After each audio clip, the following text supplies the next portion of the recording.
मेरी बहन के पास टाइम ट्रैवल करने की एक खास शक्ति थी। वह पुराने जमाने में जाकर वहां के मर्दों के साथ डेट करती और उसकी लाइव स्ट्रीम भी करती थी। इसी वजह से उसने करोड़ों फॉलोअर्स बना लिए और देखते ही देखते करोड़ों रुपए भी कमाने लगी। मम्मी पापा तो खुशी से फूले नहीं समा रहे थे, लेकिन सिर्फ मुझे पता था कि उसकी इस शक्ति को इस्तेमाल करने की एक लिमिट थी। जिस दिन उसके सारे मौके खत्म हो जाएंगे, उसी दिन वह हमेशा के लिए उसी जमाने में फंस जाएगी और फिर कभी वापस नहीं लौट पाएगी। मुझे यह इसलिए पता था क्योंकि यह शक्ति मेरे पास भी थी, बस इस राज के बारे में किसी को भी नहीं पता था। आज मेरी बहन लियू रुयान ने एक बार फिर लाइव स्ट्रीम शुरू की। स्ट्रीम शुरू होते ही कमेंट सेक्शन पागलों की तरह भर गया। हर कोई उसकी लाइव स्ट्रीम का इंतजार कर रहा था। मैं फोन हाथ में लेकर स्क्रीन पर दिख रही लियू रुयान को ठंडी नजरों से देख रही थी। हमेशा की तरह उसने इस बार भी सब कुछ पहले से प्लान कर रखा था। वह जानबूझकर ऐसी सिचुएशन बना रही थी जिससे उसकी मुलाकात रिपब्लिक दौर के सबसे ताकतवर वॉरलॉर्ड से हो जाए। अपनी खूबसूरती और एक मॉडर्न लड़की की अलग पर्सनैलिटी का फायदा उठाकर वह धीरे धीरे उसके करीब पहुंच रही थी। यह तरीका वह पहले भी न जाने कितनी बार इस्तेमाल कर चुकी थी। सिर्फ 2 घंटे के अंदर लाइव स्ट्रीम में 30 लाख लोग जुड़ चुके थे। स्क्रीन पर वह वॉरलॉर्ड जिस तरह लियू रुयान को देख रहा था, उसे देखकर कोई भी समझ सकता था कि वह पहली नजर में ही उस पर फिदा हो चुका था। उधर मम्मी पापा भी ड्राइंग रूम में बैठे टैबलेट पर उसकी लाइव स्ट्रीम देख रहे थे। उनके चेहरों पर गर्व साफ दिखाई दे रहा था। हर बार जब लियू रुयान लाइव आती, उसे गिफ्ट्स और टिप्स में लाखों रुपए मिलते। हमारा जो परिवार पहले बिल्कुल साधारण था, आज उसी की कमाई की वजह से अमीरों जैसी जिंदगी जी रहा था। इसलिए मम्मी पापा उसकी हर बात मानते थे। घर के सारे पैसे, सारे रिसोर्सेज, सब कुछ उसी पर खर्च किया जाता था। स्क्रीन पर लियू रुयान हमेशा की तरह वॉरलॉर्ड के सामने बार बार ऐसी सिचुएशन बना रही थी जिससे उसे लगे कि दोनों की मुलाकात सिर्फ किस्मत की वजह से हुई है। से वह धीरे धीरे उसका दिल जीत रही थी। मम्मी पापा भी स्क्रीन पर बरस रहे गिफ्ट्स देखकर खुश हो रहे थे। उनके चेहरों पर लालच साफ दिखाई दे रहा था, लेकिन मुझे बिल्कुल भी खुशी नहीं हो रही थी। दो उसे इस बात से कोई फर्क नहीं पड़ता था कि सामने वाला आदमी पहले से शादीशुदा है या नहीं। अगर लियू रुयान की नजर किसी पर पड़ जाती तो वह उसका घर बर्बाद किए बिना कभी पीछे नहीं हटती थी। इसी दौरान लाइव स्ट्रीम में लियू रुयान ने कहते हुए बोली, फैमिली, तुम्हें क्या लगता है ये वॉरलॉर्ड अपनी पत्नी को कब तलाक देगा और मुझसे शादी करेगा? उसकी बात सुनते ही कमेंट सेक्शन में लोगों ने तरह तरह के जवाब देना शुरू कर दिया। कोई 1 महीना बोल रहा था तो कोई आधा महीना। लियू रुयान बस हंसते हुए अपना मुंह ढककर सबके कमेंट्स पढ़ रही थी। इस वक्त वह रिपब्लिक दौर की एक खूबसूरत चोंगसम पहने वॉरलॉर्ड की आलीशान हवेली में आराम कर रही थी। बाकी मर्दों की तरह यह वॉरलॉर्ड भी पूरी तरह लियू रुयान के प्यार में पागल हो चुका था। उसने अपनी पत्नी को तलाक दे दिया। इतना ही नहीं, उसका चेहरा तक खराब करवा दिया। उसकी पूरी फैमिली बर्बाद हो गई और आखिर में उन्हें गांव भेज दिया गया, जहां उन्हें सुअर पालकर गुजारा करना पड़ा। लेकिन यह सब देखकर लियू रुयान के चेहरे पर जरा भी अफसोस नहीं था। हाँ,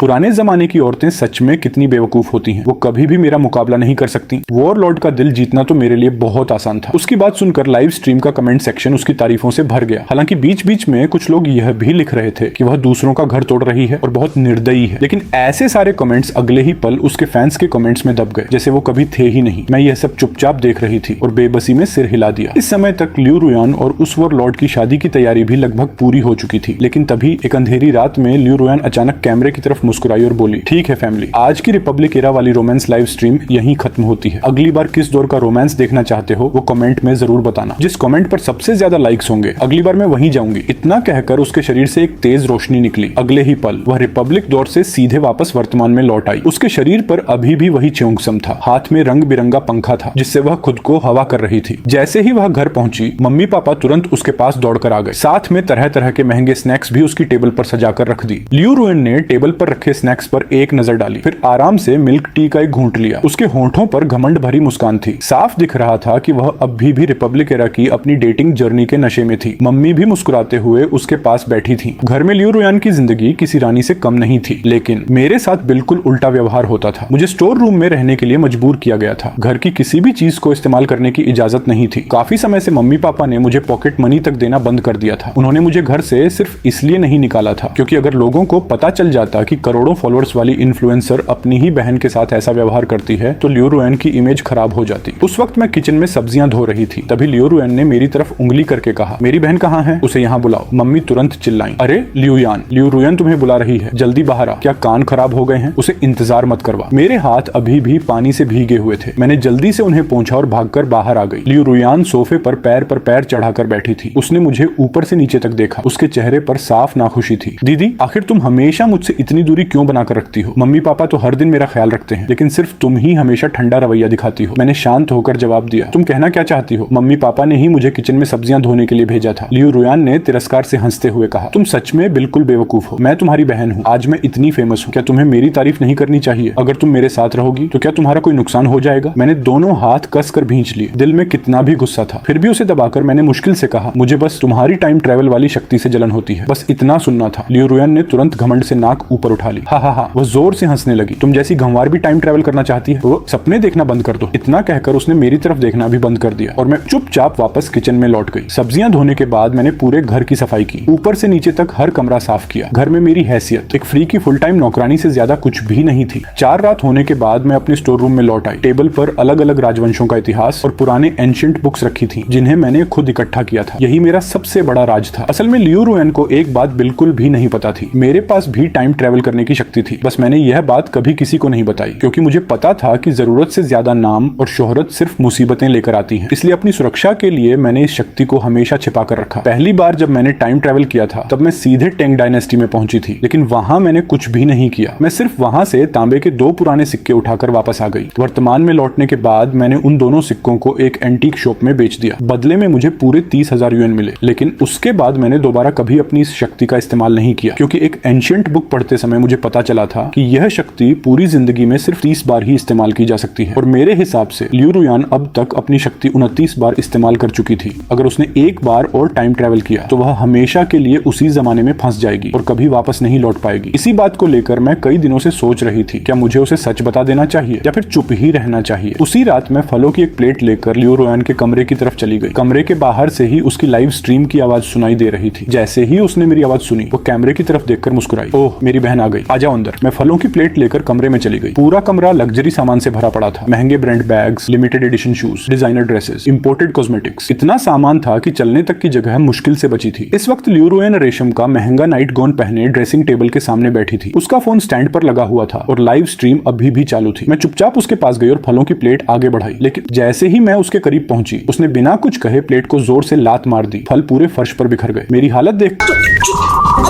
कर वह जोर जोर से हंसने लगी। फिर उसने लाइव स्ट्रीम वाला फोन सीधे मेरे चेहरे के सामने ला दिया। फैमिली देखो, ये है मेरी बहन, इसे सिर्फ पढ़ाई करनी आती है, और देखो ये मेरी जितनी खूबसूरत भी नहीं है, न ही मेरे जैसी टाइम ट्रेवल कर सकती है। फिर उसने मुस्कुराकर पूछा, दीदी तुम्हें मुझसे जलन होती है ना? मैं घबरा गई और तुरंत अपना चेहरा हाथ से छिपाने लगी। लियू रुयान प्लीज मेरी रिकॉर्डिंग मत करो, मैं कैमरे में नहीं आना चाहती। लेकिन उसने मेरा हाथ झटक दिया और फोन को मेरे चेहरे के और भी करीब ले आई। लियू रुयान हंसते हुए बोली, दीदी इतनी शर्म किस बात की? मैं तो तुम्हारी मदद कर रही हूँ। मेरी पॉपुलैरिटी का थोड़ा फायदा उठा लो। कल को अगर तुम्हारा कुछ नहीं हुआ तो शायद तुम भी मेरी तरह लाइव स्ट्रीम करके पैसे कमा सको। उसकी यह बात सुनते ही मेरा गुस्सा फूट पड़ा। मैंने एक झटके में उसका फोन छीनकर दूर फेंक दिया और उसकी स्क्रीन पूरी तरह टूट गई। यह देखकर लियू रुयान आग बबूला हो गई। वह तुरंत कुर्सी से उठी और मुझ पर चिल्लाने लगी, तुम खुद को समझती क्या हो? मैंने अच्छी नीयत से तुम्हें अपनी पॉपुलैरिटी का फायदा उठाने का मौका दिया और तुमने मेरा फोन ही तोड़ दिया। सच बोलो, तुम्हें मुझसे जलन होती है। तुम न मेरे जितनी खूबसूरत हो और न ही मेरे जैसी टाइम ट्रेवल कर सकती हो। मुझे इतने सारे हैंडसम लड़कों के साथ डेट करते देखकर तुम्हारे सीने पर सांप लौटता होगा। उधर लाइव स्ट्रीम का कमेंट सेक्शन भी मेरे खिलाफ जहर उगलने लगा। लोग मेरे चेहरे का मजाक उड़ा रहे थे, मेरे कैरेक्टर को गालियां दे रहे थे। यहाँ तक कि कुछ पागल फैंस तो मेरी मौत की दुआ भी मांग रहे थे। मैं गुस्से से पूरी कांप रही थी, लेकिन मैंने उससे एक शब्द भी नहीं कहा। मैं बिना पीछे देखे उसके कमरे से बाहर निकल गई। आधे दिन के अंदर ही मेरी सारी पर्सनल इंफॉर्मेशन इंटरनेट पर लीक हो गई। हर सोशल मीडिया प्लेटफॉर्म पर लोग मुझे गालियां दे रहे थे। अब हालत ये हो गई थी कि जब भी मैं बाहर निकलती तो मास्क पहनकर सिर झुकाकर चलती। मुझे डर रहता था कि कहीं लियू रुयान के फैंस मुझे पहचान कर अंडे या ठंडा पानी न फेंक दें। लेकिन इतनी सावधानी रखने के बाद भी एक दिन उसके कुछ कट्टर फैंस ने मुझे पहचान ही लिया। वे मेरा पीछा करते करते मुझे एक बंद गली में ले गए। उनमें से एक लड़की हंसते हुए बोली, अब कहां भागेगी? क्या सच में लगा था कि हमसे बच जाएगी? दूसरी लड़की गुस्से से बोली, हमारी गॉडेस के साथ बदतमीजी करने की हिम्मत कैसे हुई? बहनों, इसे आज सबक सिखाते हैं। इतना कहते ही उन्होंने मेरी तरफ सड़े हुए अंडे फेंकने शुरू कर दिए।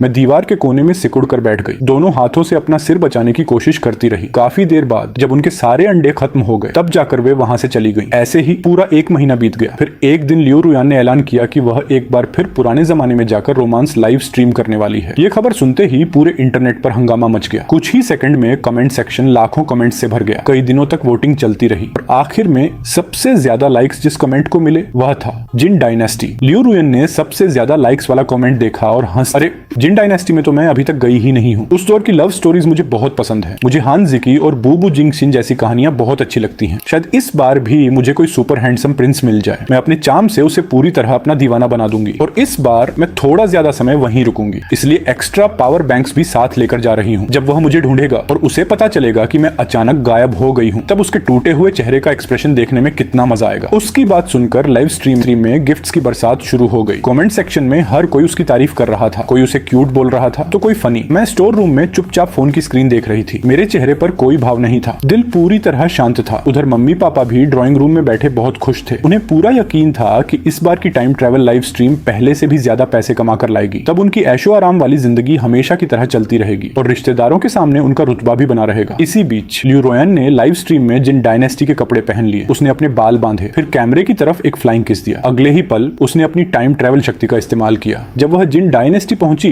तो वहां उसकी मुलाकात एक ऐसे प्रिंस से हुई जो अपनी पहचान छिपाकर आम लोगों के बीच घूम रहा था। दोनों की नजदीकियां बहुत तेजी से बढ़ी। चलो घर चलते हैं। Focus on career, not girls, because GM is temporary, success is permanent.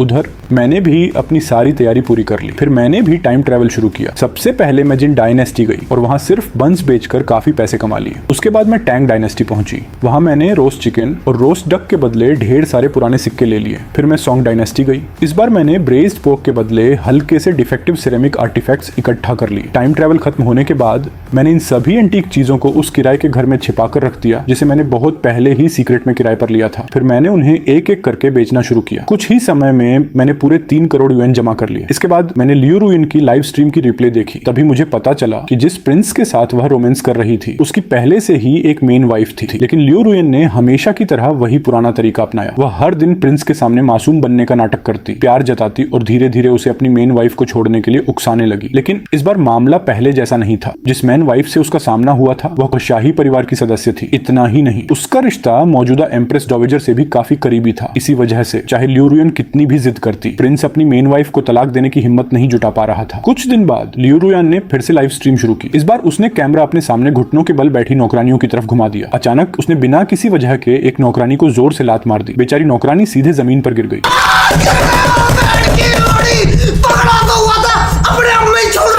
लेकिन उसने दर्द में एक आवाज तक नहीं निकाली। वह चुपचाप उठी और फिर से घुटनों के बल जाकर बैठ गई। यह देखकर लियू रुइन मुस्कुराई और कैमरे की तरफ देखकर बोली, फैमिली, देखा ये प्रिंस कितना हैंडसम है और कितना ताकतवर भी। मेरे पास इतने सारे सर्वेंट्स हैं, मैं इन्हें जितना चाहूं डांट सकती हूँ, मार सकती हूँ, फिर भी इनमें से कोई मेरी बात का विरोध करने की हिम्मत नहीं करता। अभी तो मेरी पोजीशन लगभग फुरेन जैसी ही है, लेकिन प्रिंस की मेन वाइफ का बैकिंग बहुत ज्यादा स्ट्रॉन्ग है। मैं चाहे जितनी कोशिश कर लूं उसे हटा ही नहीं पा रही। सच बताऊं, उस औरत को आखिर दिक्कत क्या है? ऐसा थोड़ी है कि मैं उसका आदमी हमेशा के लिए छीन कर ले जाऊंगी। उसकी बात खत्म होते ही लाइव स्ट्रीम का कमेंट सेक्शन फिर से उसकी सपोर्ट में भर गया। हर कोई उसी का पक्ष ले रहा था। मैंने वे कमेंट्स पढ़े और हंस पड़ी। फिर मैंने भी एक कमेंट भेज दिया, सावधान रहना, उस मेन वाइफ का बैकिंग बहुत मजबूत है, जरा सी गलती हुई तो मरने वाली तुम ही होगी। मेरा कमेंट जाते ही उसके फैंस मुझ पर टूट पड़े। सब मुझे जलनखोर कहने लगे। कोई बोला मैं जानबूझकर लियू रुइन को बद्दुआ दे रही हूँ, तो कोई गंदी गंदी गालियां देने लगा। लेकिन मुझे इन सबसे कोई फर्क नहीं पड़ा। मैंने सीधे लाइव स्ट्रीम बंद कर दी, क्योंकि मैंने जो कहा था वह सिर्फ सच था। बस न लियू रुइन उसे मानना चाहती थी और न ही उसके फैंस। इसके बाद भी बार बार मुसीबत आने के बावजूद लियू रुइन प्रिंस के प्यार का सहारा लेकर उसकी हवेली में मनमानी करती रही। वह सिर्फ बिना नाम और दर्जे वाली रखेल बनकर नहीं रहना चाहती थी। उसे हर हाल में मेन फुरेन की जगह चाहिए थी। एक दिन प्रिंस की हवेली में एक बड़ी दावत रखी गई और उसी दावत में सभी मेहमानों के सामने लियू रुइन ने जानबूझकर मेन फुरेन की बेइज्जती करनी शुरू कर दी। वह ताने मारते हुए बोली, तुम्हें और आता ही क्या है? बस पूरे दिन कमरे में बैठकर खड़ाई बुनाई करती रहती हो। तुम जैसी बेकार औरत प्रिंस के लायक ही नहीं है। उसकी यह बात सुनते ही पूरा माहौल ठंडा पड़ गया। मेन फुरेन के परिवार का गुस्सा फूट पड़ा। उन्होंने वहीं प्रिंस से जवाब मांगा, अगर आज इस औरत को सजा नहीं मिली तो हम सीधे एम्परर और एम्प्रेस के पास जाएंगे। ये सुनते ही प्रिंस के चेहरे का रंग उड़ गया। उसने बिना एक पल गंवाए सबके सामने लियू रुइन को जोर से डांट दिया। ये पहली बार था जब प्रिंस ने उस पर आवाज उठाई थी। लियू रुइन की आंखों से तुरंत आंसू बहने लगे। वह ऐसे रोने लगी मानो उसके साथ बहुत बड़ा अन्याय हो गया हो। उसी रात उसने फिर लाइव स्ट्रीम शुरू की। रोते हुए बोली, आखिर मुझे कौन समझेगा? मैंने कभी नहीं सोचा था कि प्रिंस उस औरत की वजह से मुझ पर चिल्लाएगा। वह औरत आखिर मुझसे किस बात में बेहतर है? मैं उससे ज्यादा खूबसूरत हूँ, ज्यादा समझ समझदार हूँ और हर चीज में उससे बेहतर हूँ। मैं चाहे कुछ भी कर लूँ, लेकिन उन दोनों का तलाक करवा कर ही रहूंगी और प्रिंस मुझसे ही शादी करेगा। मैं नए जमाने की लड़की हूँ,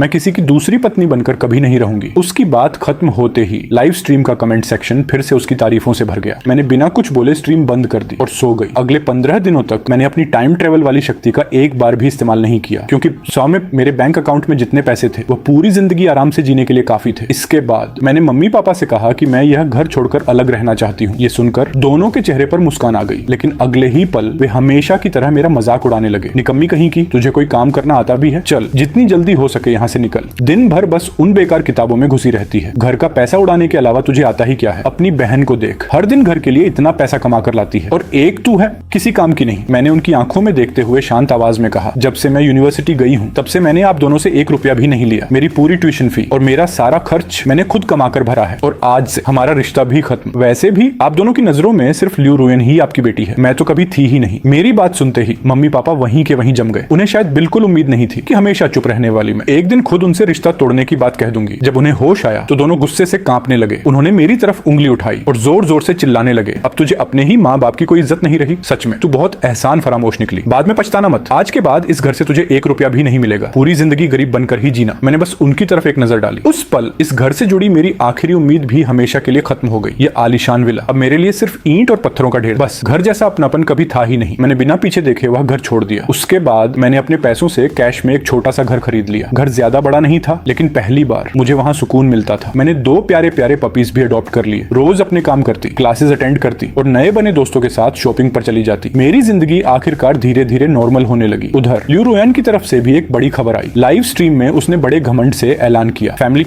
आखिरकार प्रिंस ने अपनी मेन फ्रेंड को तलाक दे दिया है। कुछ ही दिनों में मुझे 8 लोगों वाली शाही पालकी में बैठाकर प्रिंस मैंशन ले जाया जाएगा और मैं ऑफिशियल मेन फ्रेंड बन जाऊंगी। ये कहते वक्त उसके चेहरे पर ऐसा घमंड था जैसे उसने कोई बहुत बड़ा कारनामा कर दिया हो, लेकिन सिर्फ मुझे पता था कि उसके अच्छे दिन अब खत्म होने वाले थे। जिज्ञासा में मैंने दूसरे लोगों द्वारा अपलोड की गई उसकी लाइव स्ट्रीम की क्लिप्स देखी, तभी मुझे पूरी सच्चाई पता चली। असल में ल्यू रुयन ने मेन फ्रेंड को हटाने के लिए यह झूठ फैला दिया था कि वह प्रिंस के बच्चे की मां बनने वाली है। उसने प्रिंस को साफ धमकी दी थी, अगर उसने उसे मेन फ्रेंड नहीं बनाया तो वह सीधे एम्परर के पास जाकर सारी बात बता देगी और उसकी रेप्यूटेशन पूरी तरह बर्बाद कर देगी। उधर मेन फ्रेंड भी उसके रोज रोज के ड्रामे से तंग आ चुकी थी। वह नहीं चाहती थी कि इस मामले की वजह से उसके मायके की भी बदनामी हो। आखिर में उसने मजबूर होकर खुद ही तलाक देने का फैसला कर लिया। लेकिन ल्यू रुयन की इस हरकत की वजह से 2 शाही परिवार जो पहले रिश्तेदार थे अब एक दूसरे के दुश्मन बन चुके थे। उनके रिश्ते पूरी तरह टूट गए और प्रिंस की हालत भी अच्छी नहीं रही। पूरे राज्य में लोग उसे औरतों के पीछे भागने वाला और गैर जिम्मेदार आदमी कहने लगे। उसकी रेपुटेशन तेजी से गिरती चली गई, यहाँ तक कि दरबार में भी उसकी पोजीशन पहले जैसी नहीं रही। लेकिन ल्यू रुयन को इन सब की बिल्कुल भी परवाह नहीं थी। वह अब भी उसी घमंड में डूबी हुई थी कि उसने चालाकी से मेन फ्रेंड की जगह हासिल कर ली। 2 दिन बाद ल्यू रुयन ने फिर लाइव स्ट्रीम शुरू की। वह फैमिली, आज मैं प्रिंस से शादी करने वाली हूँ। आज के बाद मैं ऑफिशियल में फ्रेंड बन जाऊंगी। मुझे पहले से पता था दुनिया में ऐसा कोई आदमी नहीं है जिसे मैं अपने प्यार में न फंसा सकूं। कमेंट सेक्शन में उसके फैंस फिर से उसकी तारीफों के पुल बांधने लगे, लेकिन सिर्फ मुझे पता था कि आज उसका अंत शुरू होने वाला है, क्योंकि वह अब कभी वापस नहीं लौट पाएगी। शादी वाले दिन ल्यू रुयन ने चुपके से अपने हाथ में एक मिनी कैमरा छिपा लिया। पूरी शादी के दौरान उसने लाइव स्ट्रीम चालू रखी। वह चाहती थी कि पूरी दुनिया उसकी इस सदी की शाही शादी की गवाह बने। वह कैमरे की तरफ देखकर खुशी से बोली, फैमिली देखो, पुराने जमाने के लोग ऐसे गर्मी दूर करते थे और मेरा वेडिंग ड्रेस देखो, ये बहुत कीमती है। यहाँ तक कि मेरे सिर पर लगी फिनिक्स हेयर पिन भी प्योर गोल्ड और सिल्वर की बनी हुई है। कैमरे में ल्यू रुयन चमकदार लाल वेडिंग ड्रेस पहने हुई थी। उसके सिर पर बेहद खूबसूरत फिनिक्स हेयर पिन सजी थी। उसके चेहरे पर सिर्फ घमंड और खुशी दिखाई दे रही थी। लाइव स्ट्रीम देख रहे लोग जलन से भर गए। कई लड़कियां तो कमेंट में लिख रही थी कि काश उन्हें भी टाइम ट्रैवल करने की शक्ति मिल जाए ताकि वे भी किसी हैंडसम प्रिंस से शादी करके ऐसी ही शाही वेडिंग कर सकें। लेकिन किसी ने भी प्रिंस के चेहरे पर ध्यान नहीं दिया। वह भी शादी के कपड़ों में खड़ा था, लेकिन उसका चेहरा बिल्कुल सफेद पड़ चुका था। उसकी आंखों में खुशी का नाम तक नहीं था, सिर्फ उदासी और नफरत साफ दिखाई दे रही थी। ऐसा लग रहा था जैसे उसे इस शादी के लिए मजबूर किया गया हो। सिर्फ मुझे असली वजह पता थी, ल्यू रुयन जैसी जिसका कोई खानदान नहीं, कोई पहचान नहीं, वह आखिर शाही परिवार में कैसे शादी कर सकती थी। ये सब इसलिए नहीं था कि प्रिंस उसे बहुत प्यार करता था। असल में ल्यू रुयन पहले ही उसकी रेपुटेशन पूरी तरह बर्बाद कर चुकी थी। अगर प्रिंस उससे शादी नहीं करता तो वह एम्परर के सामने कभी सिर उठाकर खड़ा नहीं हो पाता। यहाँ तक कि उसे सजा भी मिल सकती थी। इसीलिए यह शादी शुरू से लेकर आखिर तक सिर्फ एक मजबूरी थी। लेकिन ल्यू रुयन को इसकी जरा भी भनक नहीं थी। वह तो खुशी खुशी शादी की सारी रस्में निभा रही थी। यहाँ तक कि शादी की रस्मों के बीच भी उसने चुपके से टेबल पर रखा एक स्नैक उठाया और बड़े मजे से खाने लगी। उसके चेहरे पर वही शरारती मुस्कान थी। मानो वह कोई बहुत बड़ी जीत हासिल कर चुकी हो। उधर लाइव स्ट्रीम का कमेंट सेक्शन अभी भी उसकी तारीफों से भरा हुआ था। इतनी क्यूट कैसे हो सकती है, छिप छिप कर खाते हुए तो बिल्कुल ड्रामा की हीरोइन लग रही हो, इतनी इनोसेंट, इतनी रोमांटिक। रात होते ही लियो रुयन शादी वाले कमरे में अकेली बैठ गई। प्रिंस अभी तक नहीं आया था। वह बोर होकर कैमरे के सामने फोन चलाने लगी, फिर मुस्कुराकर बोली, ठीक है फैमिली, आज की time travel love live stream अब यहीं खत्म होने वाली है। जब मैं वापस मॉडर्न वर्ल्ड लौटूंगी तब तुम्हें जिन डायनेस्टी की और भी मजेदार बातें बताऊंगी। उसकी बात खत्म होते ही कमेंट सेक्शन फट पड़ा। सब लोग उसे जाने से रोकने लगे। कई लोग लिख रहे थे, पहले प्रिंस के साथ किस दिखाओ, वेडिंग नाइट देखे बिना मत जाना। लियो रुयान ने कमेंट्स पढ़े, फिर कैमरे की तरफ शर्माने का नाटक करते हुए मुस्कुराई।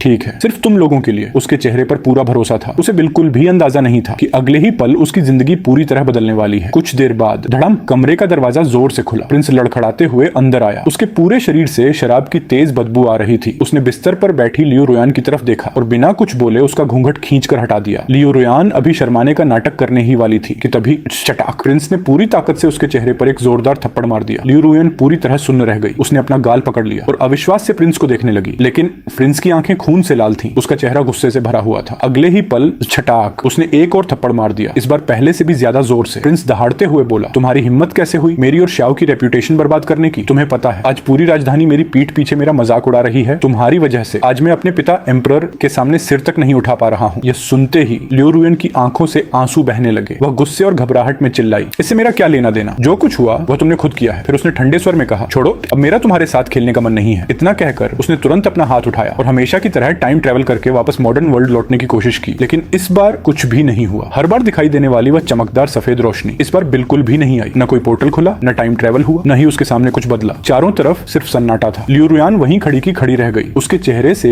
एक पल में सारा घमंड गायब हो चुका था। लियो रुयान वहीं खड़ी रह गई। एक ही पल में उसके चेहरे का सारा रंग उड़ गया। उधर लाइव स्ट्रीम देख रहे लोग भी पूरी तरह हैरान थे। कमेंट सेक्शन सवालों से भर गया। क्या हुआ? टाइम ट्रेवल क्यों नहीं हुआ? जल्दी वापस जाओ। लियो रुयन पागलों की तरह चिल्लाने लगी, मेरी शक्ति कहाँ गई? ऐसा कैसे हो सकता है? वो बार बार अपना हाथ उठाती, हवा में इशारे करती, हर बार उसी सफेद रोशनी को बुलाने की कोशिश करती, लेकिन चाहे उसने कितनी भी कोशिश की, कुछ भी नहीं हुआ। हवा बिल्कुल शांत थी, न सफेद रोशनी न पोर्टल, कुछ भी नहीं। उसकी टाइम ट्रेवल की सारी चांसेस खत्म हो चुकी थी। वह पूरी तरह वहीं फंस गई थी। मेरी शक्ति गायब कैसे हो गई? ऐसा मेरे साथ क्यों हुआ? लाइव स्ट्रीम का कमेंट सेक्शन भी पूरी तरह फट चुका था। हर कोई यही पूछ रहा था कि आखिर हुआ क्या है। लियो रुयान बार बार अपनी शक्ति इस्तेमाल करने की कोशिश करती रही, लेकिन हर कोशिश बेकार थी। आखिर में उसकी सारी हिम्मत टूट गई। वह धड़ाम से जमीन पर गिर पड़ी और फूट फूट कर रोने लगी, कोई मुझे बचाओ, प्लीज मुझे यहाँ से निकालो, मैं यहाँ नहीं रहना चाहती। प्रिंस काफी देर से उसका रोना धोना देख रहा था। आखिर उसका सब्र टूट गया। छटाक, उसने फिर एक जोरदार थप्पड़ मार दिया। चुप। इस थप्पड़ ने लियो रुयन को पूरी तरह होश में ला दिया। अब उसे पहली बार समझ आया कि वह सचमुच हमेशा के लिए इसी दुनिया में फंस चुकी है। उसके दोनों गाल थप्पड़ों से लाल पड़ चुके थे। आंसू और नाक का पानी पूरे चेहरे पर फैल गया था। वह बिल्कुल बिखर चुकी थी, लेकिन फिर भी जोर जोर से चिल्लाई, मुझे हाथ मत लगाना, तुम इलीगल काम कर रहे हो, तुम क्रिमिनल हो, मुझे मारना कानून के खिलाफ है, मैं पुलिस में कंप्लेंट कर दूंगी, तुम्हें जेल हो जाएगी। उसकी बात सुनते ही प्रिंस जोर से हंस पड़ा। उसने तिरस्कार भरी नजर से लियो रुयन को देखा, फिर ठंडी आवाज में बोला, कानून? इस ग्रेट जिन डायनेस्टी में मैं ही कानून हूँ। तुम जैसी पता नहीं कहां से आई हुई औरत मुझे कानून सिखाएगी? लेकिन लियो रुयन अभी भी नहीं रुकी। वह दांत भींच कर बोली, ज्यादा घमंड मत करो, तुम्हारी यह डायनेस्टी हमेशा नहीं रहने वाली। कुछ ही दशकों बाद ये सब खत्म हो जाएगा। अगर आज तुमने मेरे साथ बुरा किया तो एक दिन इसकी कीमत जरूर चुकानी पड़ेगी। ये सुनते ही प्रिंस का चेहरा पूरी तरह गुस्से से भर गया। वैसे भी वह पहले से लियो रुयन से नफरत करने लगा। प्रिंस का गुस्सा आखिर फूट ही पड़ा। उसने लियो रुयन के बाल पकड़कर उसे जोर से जमीन पर पटक दिया।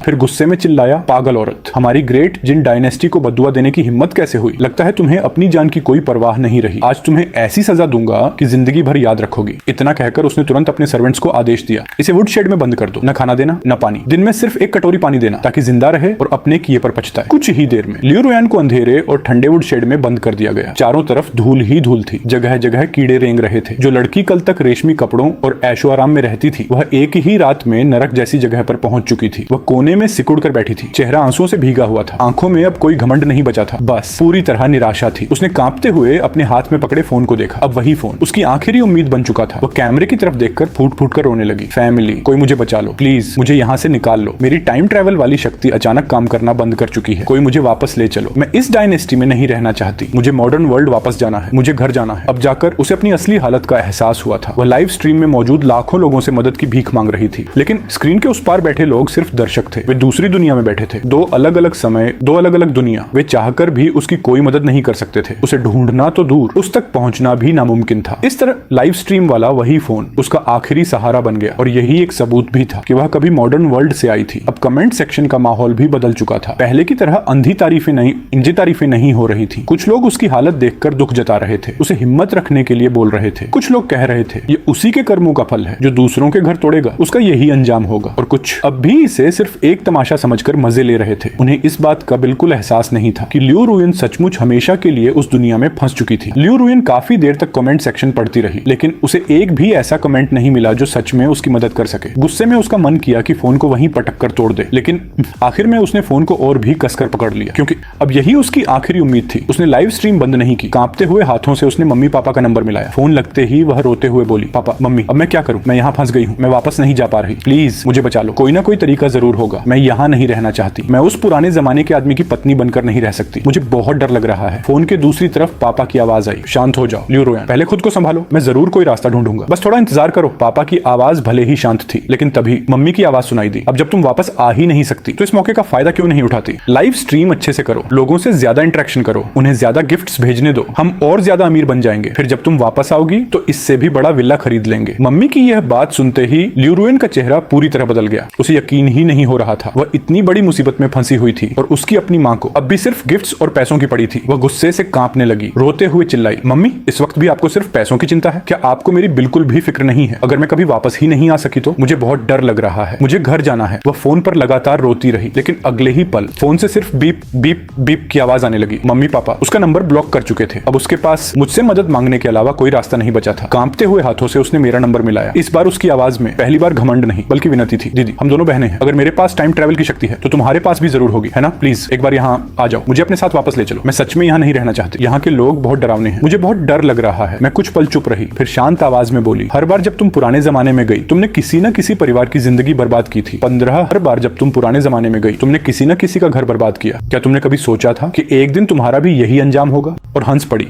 लियू रुयन तुरंत बोली, मैंने इतना कभी नहीं सोचा, मैं तो बस फेमस होना चाहती थी, इसमें गलत क्या है? और वैसे भी पुराने जमाने की उन औरतों की आखिर औकात ही क्या थी? उन्हें कुछ भी नहीं आता था, वे मेरे एक बाल के बराबर भी नहीं थी। मैंने आखिर किसका नुकसान किया? मैं नए जमाने की लड़की हूँ। इतनी हालत होने के बाद भी लियू रुयन को अपने के पर जरा भी पछतावा नहीं था। उसे आज भी लगता था कि गलती उसकी नहीं है। वह अब भी उन लोगों को नीची नजर से देख रही थी जिनकी जिंदगी उसने अपने हाथों से बर्बाद की थी। उसकी बातें सुनकर मेरे दिल में उसके लिए बची हुई आखिरी हमदर्दी भी खत्म हो गई। मैंने बिना कुछ कहे फोन काट दिया और उसी पल उसका नंबर भी ब्लॉक कर दिया। लेकिन यह कहानी यहीं खत्म नहीं हुई। कुछ ही दिनों बाद यह पूरा मामला एम्प्रेस डॉवेजर के कानों तक पहुंच गया। तभी सबको पता चला कि जिस मेन फुरेन को तलाक दिया गया था वह एम्प्रेस डॉवेजर की सबसे प्यारी पोती थी। जैसे ही उन्हें पता चला कि एक अज्ञात पहचान वाली औरत की वजह से उनकी पोती को तलाक लेना पड़ा और पूरे शाही परिवार की बदनामी हुई, वह गुस्से से आग बबूला हो गई। उन्होंने तुरंत शाही फरमान जारी कर दिया, प्रिंस को 3 साल के लिए सीमा पर निर्वासित किया जाएगा ताकि वह अपने के पर पछताए और बाकी लोगों के लिए भी यह एक चेतावनी बने। जिस दिन प्रिंस की हवेली से सामान समेटा जा रहा था उस दिन भी शादी की लाल सजावट पूरी तरह नहीं हटाई गई थी। लाल रेशमी कपड़े अब भी बरामदे में टेढ़े मेढ़े लटक रहे थे। हवा चलती तो वे धीरे धीरे हिलते, मानो किसी की रोने की आवाज आ रही हो। पूरी हवेली पहले ही सुनसान हो चुकी थी, अब वह और भी ज्यादा वीरान लग रही थी। उधर लियू रुयन कई दिनों से वुडशेड में बंद थी। जैसे ही उसने बाहर हलचल सुनी वह पागलों की तरह लकड़ी का दरवाजा पीटने लगी। उसकी चीखें पूरे आंगन में गूंजने लगी, मुझे बाहर निकालो, तुम लोग मुझे यहीं छोड़कर नहीं जा सकते, मुझे मॉडर्न वर्ल्ड वापस जाना है। अचानक धड़ाम, लकड़ी का दरवाजा खुल गया। दरवाजे पर प्रिंस खड़ा था। उसका चेहरा बेहद ठंडा था। पिछले कई दिनों का गुस्सा और नफरत उसकी आंखों में साफ दिखाई दे रही थी। उसके पीछे कई गार्ड्स भी खड़े थे। सभी के चेहरे बिल्कुल भावहीन थे। उन्हें देख प्रिंस को देखते ही लियू रुयन की आंखों में उम्मीद की एक आखिरी किरण जाग उठी। वह घुटनों के बल रेंगती हुई उसकी तरफ भागी, लेकिन उसके प्रिंस तक पहुंचने से पहले ही सामने खड़े गार्ड्स ने उसे रोक लिया। 16/16। अब लियू रुयन सिर्फ गार्ड्स का हाथ पकड़कर रो सकती थी। आंखों से आंसू लगातार बह रहे थे। वह गिड़गिड़ाते हुए बोली,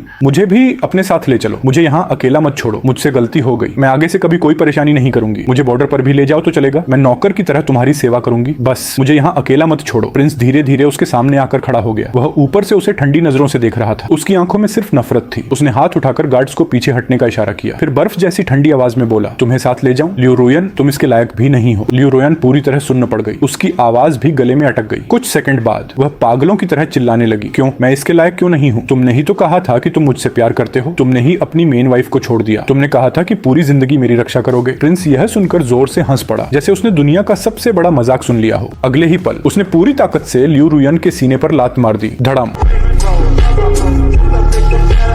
वह कई मीटर दूर जाकर गिरी। उसका शरीर सीधे ठंडी पत्थर की फर्श से टकराया। दर्द इतना तेज था कि काफी देर तक उसकी सांस ही नहीं निकल पाई। प्रिंस उसके पास आया। झुककर उसने उसकी ठुड्डी पकड़ ली। उसकी पकड़ इतनी जोरदार थी कि ऐसा लग रहा था मानो उसकी हड्डियां टूट जाएंगी। प्रिंस दांत पीसते हुए बोला, तुम्हारी जिंदगी या मौत से मुझे क्या लेना देना? तुम पता नहीं कहां से आई हुई एक पागल औरत हो। अगर तुम हर दिन मरने की धमकी देकर मुझे मजबूर न करती, अगर तुमने पूरे शहर में मेरी बदनामी न करवाई होती, अगर मेरी वजह से एम्परर और एम्प्रेस डॉवेजर के सामने मेरी इज्जत मिट्टी में न मिलती, तो क्या मैं अपनी मेन वाइफ को तलाक देता? क्या मैं तुम्हें अपने घर लाता? क्या मैं इस मुसीबत को खुद अपने सिर पर लेता? अब एम्प्रेस डाउगर ने मुझे बॉर्डर पर निर्वासित कर दिया है और इसकी जिम्मेदार सिर्फ तुम हो। यह सुनकर लियू रुयन पूरी तरह टूट गई। वह रोते हुए चिल्लाई, नहीं, तुम मेरे साथ ऐसा नहीं कर सकते। मैं तो सिर्फ तुम्हारे लिए इस दुनिया में रुक गई थी। अब अगर तुम भी मुझे छोड़ दोगे तो मैं सच में मर जाऊंगी। अचानक उसे जैसे कुछ याद आया। वह जल्दी से बोली, सुनो, मैं भविष्य से आई हूँ। मुझे इस डायनेस्टी का भविष्य पता है। मैं तुम्हारी मदद कर सकती हूँ। मैं तुम्हें बता सकती हूँ कि आगे क्या होने वाला है। मैं तुम्हारी मदद कर सकती हूँ। मैं तुम्हें दोबारा ताकत दिला सकती हूँ। लेकिन उसकी यह बात सुनते ही प्रिंस का गुस्सा पूरी तरह फूट पड़ा। वह सीधे आगे बढ़ा और पूरी ताकत से लियू रुयन के हाथ पर पैर रख दिया। आहा, उसकी चीख पूरे आंगन में गूंज उठी।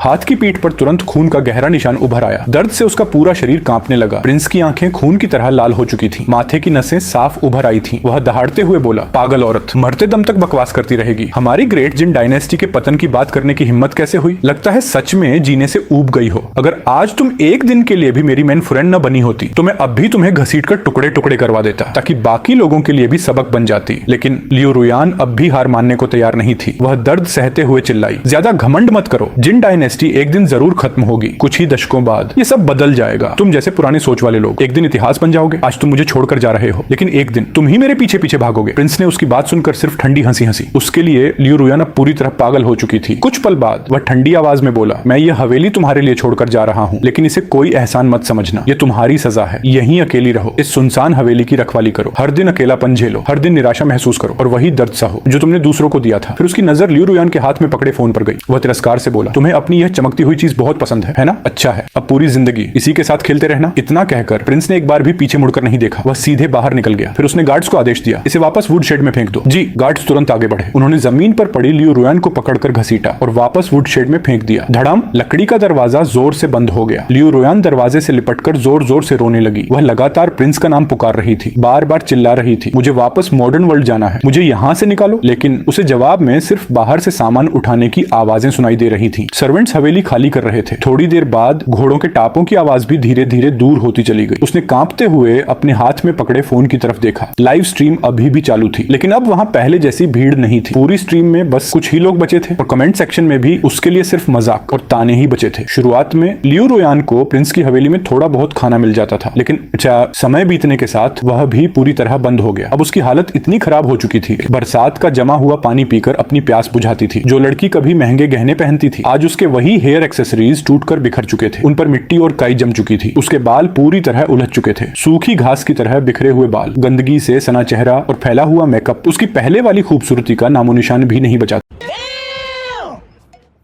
धीरे धीरे लियू रुयन अपना मानसिक संतुलन खोने लगी। दिन के समय वह सुनसान आंगन में अकेली बैठ जाती। घास के पत्तों को अपने बालों में सजाकर उन्हें महंगे हेयर पिन समझती। फटे हुए कपड़ों को शाही पैलेस ड्रेस मानकर पहन लेती। फिर मुस्कुराकर हवा से बात करती, फैमिली देखो आज मैं कितनी सुंदर लग रही हूँ। प्रिंस ने मेरे लिए नए ज्वेलरी खरीदे हैं। वह सबसे ज्यादा मुझसे प्यार करता है। इतना कहकर वह खुद ही हंसने लगती। एक अजीब डरावनी हंसी। उसे अब भी ऐसा लगता था कि लाइव स्ट्रीम चल रही है और लाखों लोग उसे देख रहे हैं। वह खुद ही कमेंट पढ़ने का नाटक करती और खुद ही जवाब देने लगती। कभी वह गर्व से कहती, मेरे मिलियंस ऑफ फैंस हैं। मैंने कितनी डायनास्टीज के कितने बड़े लोगों को अपना दीवाना बनाया है। लेकिन अगले ही पल वह जोर जोर से रोने लगती। खाली हवा की तरफ देखकर माफी मांगती। मुझे उन मेन वाइफ के साथ ऐसा नहीं करना चाहिए था। मुझे किसी का घर नहीं तोड़ना चाहिए था। मुझे इतने परिवार बर्बाद नहीं करने चाहिए थे। लेकिन कुछ ही देर बाद उसका पागलपन फिर लौट आता। वह आंगन में खड़े पुराने पेड़ को मेन फ्रेंड समझने लगती। उसके पास जाकर उसे मारती और गुस्से में चिल्लाती, तू पुराने जमाने की औरत प्रिंस के लिए मुझसे मुकाबला करेगी? तेरी औकात ही क्या है? जब चिल्लाते चिल्लाते थक जाती तो उसी पेड़ को पकड़कर फूट फूट कर रोने लगती। उसकी हालत देखकर किसी को भी दया आ जाती, लेकिन रातें उससे भी ज्यादा डरावनी थी। टूटी हुई खिड़की से ठंडी हवा अंदर आती, फटे हुए कागज हवा में फड़फड़ाकर अजीब आवाजें निकालते, मानो कोई उसके कानों में फुसफुसा रहा हो। लियू रुयान को हर रात यही लगता कि कोई उसे पकड़ने आ रहा है। जिन लोगों की जिंदगी उसने बर्बाद की थी, उनकी आत्माएं उससे बदला लेने लौट आई हैं। डर के मारे वह बर्फ जैसे ठंडे बिस्तर के कोने में सिकुड़ कर बैठ जाती, फटे हुए कपड़ों को कसकर अपने शरीर से लपेट लेती। पूरा शरीर ठंड से कांपता रहता और वह लगातार बड़बड़ाती रहती। कभी कभी लियू रुयान अचानक पागलों की तरह उठकर पूरे आंगन में दौड़ने लगती। दौड़ते दौड़ते वह अपने हाथ हवा में लहराती रहती, जब तक उसके शरीर में बिल्कुल ताकत नहीं बचती। वह धड़ाम से जमीन पर गिर जाती, फिर रात के आसमान की तरफ देखकर फूट फूट कर रोने लगती। वह बहुत सी बातें भूल चुकी थी, लेकिन उसे अब भी एक बात साफ याद थी। वह एक इंटरनेट सेलिब्रिटी थी और उसके पास टाइम ट्रेवल की शक्ति थी। वह जमीन पर पड़े छोटे छोटे पत्थर उठाती, उन्हें गिफ्ट्स समझकर एक एक करके गिनती। Sports car, rocket, carnival, dark ring, वह लगातार गिनती रहती। लेकिन कुछ देर बाद उसकी आंखों से फिर आंसू बहने लगते। वह सारे पत्थर गुस्से में दूर फेंक देती और चिल्लाने लगती, सब झूठे हैं, मेरे फैंस सब झूठे हैं। धीरे धीरे उसे मेरी भी याद आने लगी। उसे वह बहन याद आने लगी जिसे उसने हमेशा सिर्फ तकलीफ दी थी। कभी वह दरवाजे की चौखट पर अकेली बैठ जाती, बाहर की तरफ देखते हुए धीरे से बड़बड़ाती, दीदी तुम्हारे पास भी सुपर पावर है, प्लीज मुझे बचा लो, मैं अब तुम्हें कभी परेशान नहीं करूंगी, मैं दोबारा कभी लाइव स्ट्रीम भी नहीं करूंगी, मुझे बस घर वापस जाना है। लेकिन अमाज अगले ही पल वह खुद ही से हिलाकर कहती, नहीं तुम तो मुझसे जलती हो, तुम कभी मुझे बचाने नहीं आओगी, झूठी हो तुम। दिन बीतते गए। प्रिंस की हवेली धीरे धीरे खंडहर बनती चली गई, दीवारें टूटने लगी, पिछवाड़े में उगी घास अब इंसान की लंबाई जितनी ऊंची हो चुकी थी। और लियू रुयान का पागलपन भी हर दिन बढ़ता जा रहा था। अब उसे दिन और रात का भी फर्क समझ नहीं आता था। उसका शरीर पूरी तरह सूख चुका था, आंखें अंदर धंस गई थी, नजरें हमेशा खाली रहती थी। वह बंद पड़े बैटरी खत्म हो चुके फोन को अपने गाल से लगाकर कभी जोर जोर से चीखती तो कभी डरावनी हंसी हंसने लगती। उधर मेरे मम्मी पापा ने लियू रुयान के छोड़े हुए सारे पैसे बहुत जल्दी उड़ा दिए। एक दिन मैं अपनी नई खुली छोटी सी बुक स्टोर में बैठी थी, मेरे सामने फॉर्च्यून बोन्स रखी थी। तभी धड़म, दुकान का कांच वाला दरवाजा अचानक खुल गया। ठंडी हवा का तेज झोंका अंदर आया, दरवाजा जोर से टकराया और चरमराने की आवाज पूरे कमरे में गूंज गई। मैंने सिर उठाकर देखा, दरवाजे पर मेरे मम्मी पापा खड़े थे। उनके बाल बिखरे हुए थे, महंगे ब्रांड वाले कोट अब धूल और गंदगी से भरे हुए थे। उनकी पहले वाली अमीरी और शान पूरी तरह गायब हो चुकी थी। लेकिन वे अकेले नहीं आए थे, उनके पीछे दो अधेड़ उम्र के आदमी खड़े थे। दोनों के चेहरे बेहद सख्त थे। वे पूरी दुकान को और वहां रखी किताबों को नापसंद भरी नजरों से देख रहे थे। दुकान के अंदर आते ही मम्मी ने तेज और कर्कश आवाज में चिल्लाना शुरू कर दिया। उनकी आवाज सुनकर आसपास की दुकानों के लोग भी बाहर निकल आए। सब तमाशा देखने लगे। मम्मी सीधे मेरी तरफ दौड़ी। वह मेरे सामने रखा डेस्क पलटने ही वाली थी। ठन ठन टेबल पर रखे पेपर, फैन और बुकमार्क्स जमीन पर गिरकर बिखर गए। मम्मी गुस्से से चिल्लाई, नालायक लड़की, तू यहाँ आराम की जिंदगी जी रही है और हमारी हालत की तुझे जरा भी परवाह नहीं। तेरी बहन ने जितना भी पैसा कमाया सब इस घर के लिए ही तो दिया था। अब हमारे पास कुछ भी नहीं बचा। अब तू हमारी जिम्मेदारी उठाएगी। आखिर हमने ही तुझे जन्म दिया है। आज तेरे पास पैसा है, अपना घर है, अपनी दुकान है और अब तू हमें ही भूल गई। क्या तेरा जमीर मर गया है? आज हमें पैसे दिए बिना तुझे यहाँ से जाने नहीं देंगे। सब लोग देख लें कैसी नालायक बेटी है यह। इतने में उनके पीछे खड़े दोनों अधेड़ उम्र के आदमी भी आगे आ गए। उन्होंने मुझे घूरते हुए कहा, हम डेट कलेक्टर्स हैं। तुम्हारे मम्मी पापा हमसे 5 लाख यूएन उधार लेकर बैठे हैं। आज पैसे लौटाने का वादा किया था। अगर ये नहीं दे सकते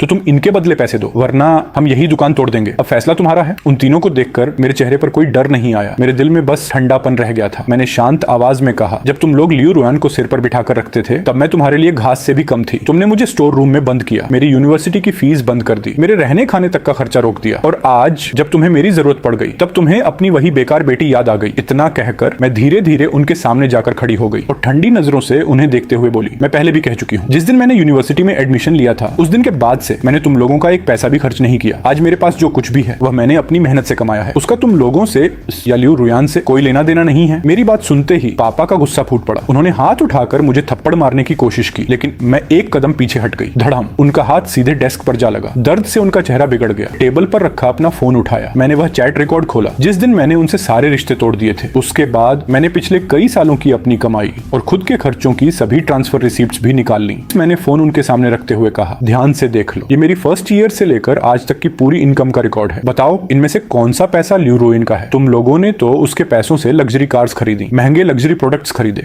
हर दिन रिश्तेदारों के सामने अपनी अमीरी का दिखावा किया, लेकिन मुझे क्या दिया? तुम लोग तो मुझे अपनी बेटी मानना तक नहीं चाहते थे। हमेशा कहते थे कि मैं एहसान फरामोश हूँ और आज जब मुसीबत आई तो तुम्हें अपनी यही बेटी याद आ गई। दुनिया में इतनी आसानी से सब कुछ नहीं मिलता। मेरी बात सुनकर मम्मी ने तुरंत अपना रवैया बदल लिया। वह मेरे पास आई, मेरा हाथ पकड़ लिया और रोने लगी। सुयुन, मम्मी से गलती हो गई, मुझे तुम्हारे साथ ऐसा नहीं करना चाहिए था, लेकिन आखिर तुम मेरी बेटी ही तो हो। तुम्हारी बहन उस दुनिया में फंस गई है, वह वापस नहीं आ सकती। उसकी जान कभी भी जा सकती है। अब हम बूढ़ों का सहारा भी कोई नहीं बचा। अगर तुमने हमारी मदद नहीं की तो हमारे पास नदी में कूदकर मरने के अलावा कोई रास्ता नहीं बचेगा। वह रोते रोते मुझसे लिपटी हुई थी, लेकिन चुपके से। वह मेरे हाथ को जोर जोर से नोच भी रही थी। उनकी आंखों में प्यार नहीं, सीधी धमकी थी। इतने में पीछे खड़े दोनों डेट कलेक्टर्स का सब्र खत्म हो गया। वे सीधे दुकान के अंदर घुस आए। एक ने कहा, बहुत नाटक हो गया, अगर यह पैसे नहीं देना चाहती तो इसकी दुकान का सामान ही उठा लेते हैं, वैसे भी यहाँ की चीजें अच्छी कीमत में बिक जाएंगी। मैंने तुरंत उन्हें रोकते हुए कहा, मेरे मम्मी पापा का कर्ज मेरा कर्ज नहीं है, अगर पैसे चाहिए तो इन्हीं से लो, लेकिन अगर मेरी दुकान की किसी भी चीज को हाथ लगाया तो मैं इसी वक्त पुलिस को बुला लूंगी, पब्लिक प्रॉपर्टी डैमेज और दुकान में हंगामा करने के आरोप में तुम सबको गिरफ्तार करवा दूंगी। इतना कहकर मैंने तुरंत फोन उठाकर पुलिस का नंबर मिलाना शुरू कर दिया। दोनों डेट कलेक्टर्स ने एक दूसरे की तरफ देखा। उनके चेहरे पर साफ झिझक थी। आखिर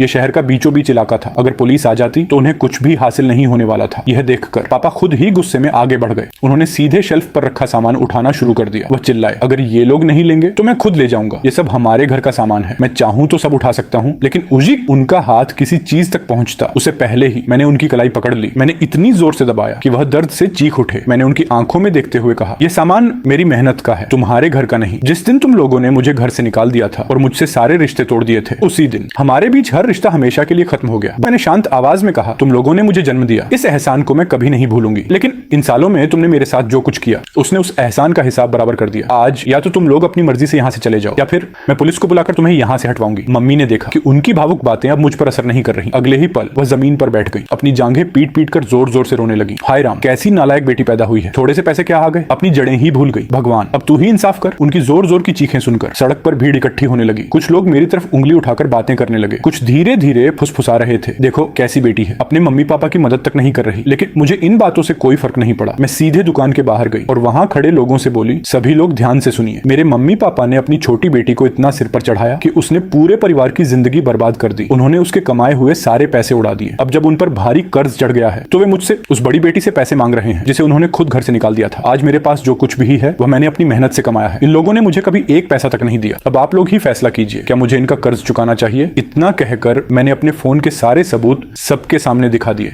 लोगों ने सारे रिकॉर्ड्स ध्यान से देखे। कुछ ही देर में भीड़ का रवैया बदल गया। कई लोग मम्मी पापा को ही डांटने लगे। तो असली बात यह थी, तुम लोगों ने अपनी बड़ी बेटी के साथ इतना बुरा किया, पहले उसका हक छीन लिया और अब अपना कर्ज भी उसी पर थोप रहे हो। यह तो हद हो गई। ये सुनकर मम्मी पापा का चेहरा शर्म से लाल हो गया। मम्मी धीरे धीरे जमीन से उठी, फिर मुझे घूरते हुए बोली, ठीक है, आज हम यहाँ से नहीं जाएंगे, अब जहाँ जहाँ तू जाएगी हम भी वहीं जाएंगे, देखते हैं तेरा बिजनेस कैसे चलता है। उस दिन के बाद मम्मी पापा ने मेरी बुक स्टोर के ठीक सामने डेरा जमा लिया। वे अपने साथ एक छोटा सा स्टूल भी ले आए। हर दिन वहीं बैठ जाते। जैसे ही कोई कस्टमर दुकान में आने लगता वे तुरंत उसके सामने पहुंच जाते, फिर कहते, ये लड़की बहुत नालायक है, इसे अपने मम्मी पापा की जरा भी परवाह नहीं, ऐसी दुकान से कुछ मत खरीदना। धीरे धीरे उन्होंने मेरी रेपुटेशन खराब करनी शुरू कर दी। कुछ ही दिनों में मेरी बुक स्टोर का बिजनेस बुरी तरह गिर गया। मैंने कई बार पुलिस को बुलाया, लेकिन पुलिस सिर्फ दोनों पक्षों को समझाकर चली जाती। जैसे ही पुलिस वापस जाती, मम्मी पापा पहले से भी ज्यादा हंगामा करने लगते। आखिरकार उन्होंने मेरी दुकान के बाहर ही एक अस्थायी झोपड़ी बना ली। दिन में वहीं बैठे रहते और रात को भी मेरी दुकान के सामने बैठकर जोर जोर से चिल्लाते रहते। एक रात मैं दुकान बंद करके घर लौट रही थी। जैसे ही मैं अपने अपार्टमेंट के नीचे पहुंची, अचानक मम्मी पापा ने मेरा रास्ता रोक लिया। पापा के हाथ में लोहे की एक रॉड थी। पापा दांत पीसते हुए बोले, सुयून, पैसे निकाल। मैंने शांत आवाज में जवाब दिया, मेरे पास पैसे नहीं है, और अगर होते भी तो मैं तुम्हें 1 रुपया भी नहीं देती। इतना कहकर मैं अपार्टमेंट के अंदर जाने के लिए मुड़ी, लेकिन अगले ही पल पापा ने लोहे की रॉड उठाई और पूरी ताकत से मेरी तरफ दौड़ पड़े। तभी अपार्टमेंट का सिक्योरिटी गार्ड समय पर वहां पहुंच गया। उसने तुरंत पापा को रोक लिया, फिर मुझे जल्दी से अंदर धकेल दिया। गार्ड ने चिंता से कहा, बेटी, अगर बहुत परेशानी हो रही है तो कहीं और शिफ्ट हो जाओ। ये दोनों बुजुर्ग हर दिन यहाँ आकर हंगामा करते हैं, इनसे समझदारी की उम्मीद मत करो। मैंने धीरे से सिर हिला दिया, नहीं, ये घर मैंने अपनी मेहनत से बनाया है, यही मेरी जिंदगी की सबसे बड़ी कमाई है। अगर किसी को यहाँ से जाना चाहिए तो वे लोग हैं, मैं नहीं। कुछ दिनों बाद मैं गोबन मार्केट सामान लेने गई, लेकिन वहीं मुझे फिर से मम्मी पापा और वे दोनों डेट कलेक्टर्स मिल गए। उन्होंने मुझे एक सुनसान गली में घेर लिया, चारों तरफ से मेरा रास्ता बंद कर दिया। दोनों डेट कलेक्टर्स ने अपनी बाजू ऊपर चढ़ा ली। उनके चेहरे पर डरावनी मुस्कान थी। एक ने कहा, आखिरी बार पूछ रहा हूँ, 5 लाख युआन देगी या नहीं? दूसरा हंसते हुए बोला, इससे ज्यादा बात करने की जरूरत नहीं, सीधा सबक सिखाओ, तब खुद पैसे निकाल देगी। अगर अब भी नहीं देती तो समझो खुद मौत बुला रही है। इतना कहकर दोनों मेरी तरफ बढ़ने लगे। जैसे ही उन्होंने मुझे पकड़ने के लिए हाथ बढ़ाया, अचानक दूर से पुलिस सिरेन की आवाज गूंज उठी। वूं, वूं। असल में मुझे पहले से अंदाजा था कि वे लोग कुछ न कुछ जरूर करेंगे, इसलिए घर से निकलने से पहले ही मैंने पुलिस को सूचना दे दी थी। कुछ ही सेकंड में कई पुलिस ऑफिसर्स वहां पहुंच गए। उन्होंने चारों को तुरंत पकड़ लिया। दोनों डेट कलेक्टर्स को एक्सटॉर्शन के आरोप में गिरफ्तार कर लिया गया और मम्मी पापा को भी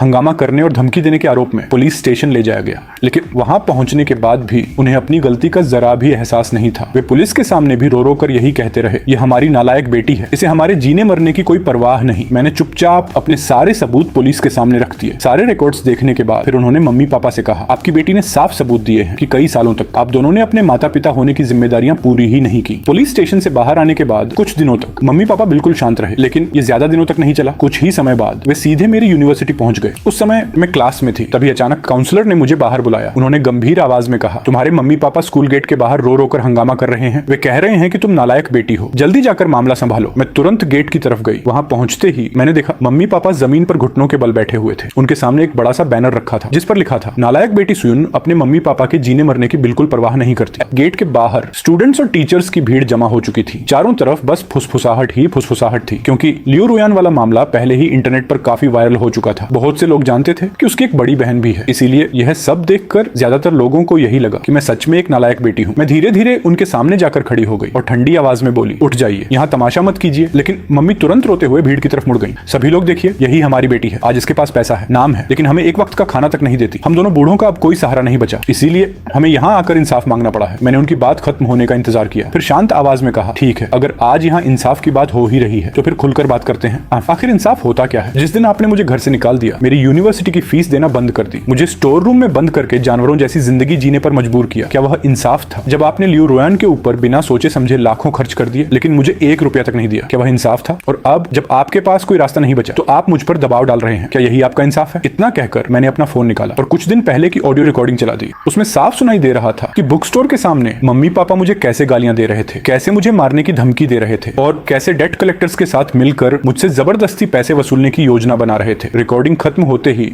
भीड़ का माहौल पूरी तरह बदल गया। सभी लोगों को सच्चाई समझ आ चुकी थी। अब उनकी नजरों में मेरे लिए नहीं बल्कि मम्मी पापा के लिए सिर्फ नफरत और तिरस्कार था। भीड़ में खड़े लोग एक दूसरे से कहने लगे, तो असली सच्चाई यह है, ये दोनों बूढ़े सच में बहुत घटिया हैं, खुद कुछ कर नहीं सकते और अपनी ही बेटी पर बोझ डाल रहे हैं। सच में शर्म आनी चाहिए। ऊपर से यहाँ घुटनों के बल बैठकर इंसाफ मांग रहे थे। असल में सबसे बड़े गुनहगार तो यही हैं। चारों तरफ से ऐसी बातें सुनकर मम्मी पापा के चेहरे का रंग उड़ गया। वे घुटनों के बल वहीं बैठे रह गए। उन्होंने कभी सोचा भी नहीं था। कभी काउंसलर भी आगे आए। उन्होंने सख्त लहजे में मम्मी पापा को समझाया और दोबारा ऐसा हंगामा करने पर कार्रवाई की चेतावनी दी। अब उनके पास वहां रुकने की हिम्मत नहीं बची थी। बाद में लोगों से उनके बारे में अलग अलग बातें सुनने को मिली। कुछ लोगों का कहना था कि वे दूसरे शहर काम करने चले गए थे, लेकिन अपनी आलसी आदतों और फिजूल खर्ची की वजह से उन्होंने वहां भी बहुत सारा कर्ज ले लिया। आखिर में कर्ज देने वाले लोग उनके पीछे पड़ गए, उन्हें पीटा गया और वे सड़कों पर भटकने लगे।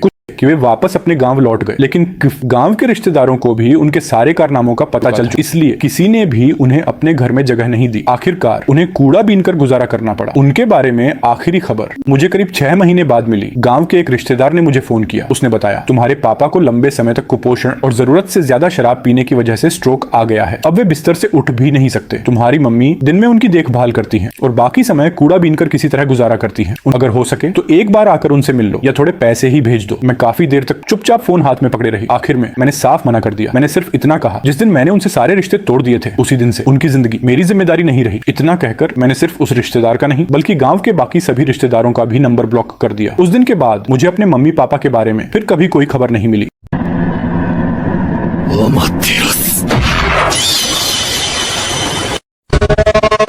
मिस्टर बीस्ट चावल, मिस्टर बीस्ट चावल खा रहे हैं। नीचे देखो, वहाँ मिस्टर बीस्ट कराटे कर रहे हैं। मिस्टर बीस्ट वकील हैं। Mister Beast rice, mister Beast eats rice, look down there. Mister Beast karate master, mister lawyer, mister Beast guitarist, it's a risk but I'll say Mr. Beast, she's a litigator dupe. True, Mr. Beast panda, Mr. Beast panda.